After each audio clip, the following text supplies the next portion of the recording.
Perantau di Kuala Lumpur.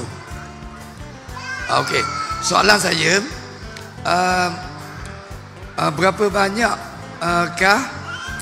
hutang kerajaan persekutuan dengan royalti minyak yang dok bayar? Jadi kalau royalti itu banyak, apakah langkah-langkah yang dibuat oleh kepimpinan PAS Terengganu untuk mendapatkan balik royalti tersebut? Terima kasih. Isu royalti saya rasa isu ni sudah dipahami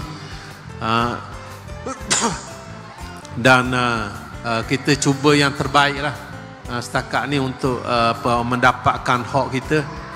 Dan sehari dua ni apabila ada letupan isu gas di Putrahaya baru ni, keluar gambar baru orang nampak rupanya semua gas terus menanjung ni sampai ke selatan Thailand datang daripada negeri Terengganu.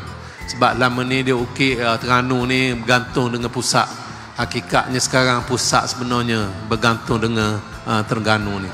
Begitu juga elektrik, 38,000 hektar, 260 km persegi ditenggelamkan untuk membekalkan 400 megawatt elektrik ke seluruh Semenanjung. Jadi sepatutnya kita diberi hak yang sewajarnya lah.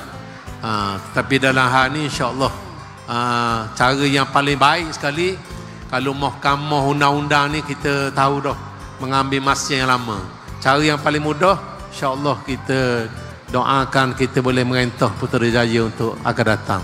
Assalamualaikum warahmatullahi wabarakatuh. Takbir.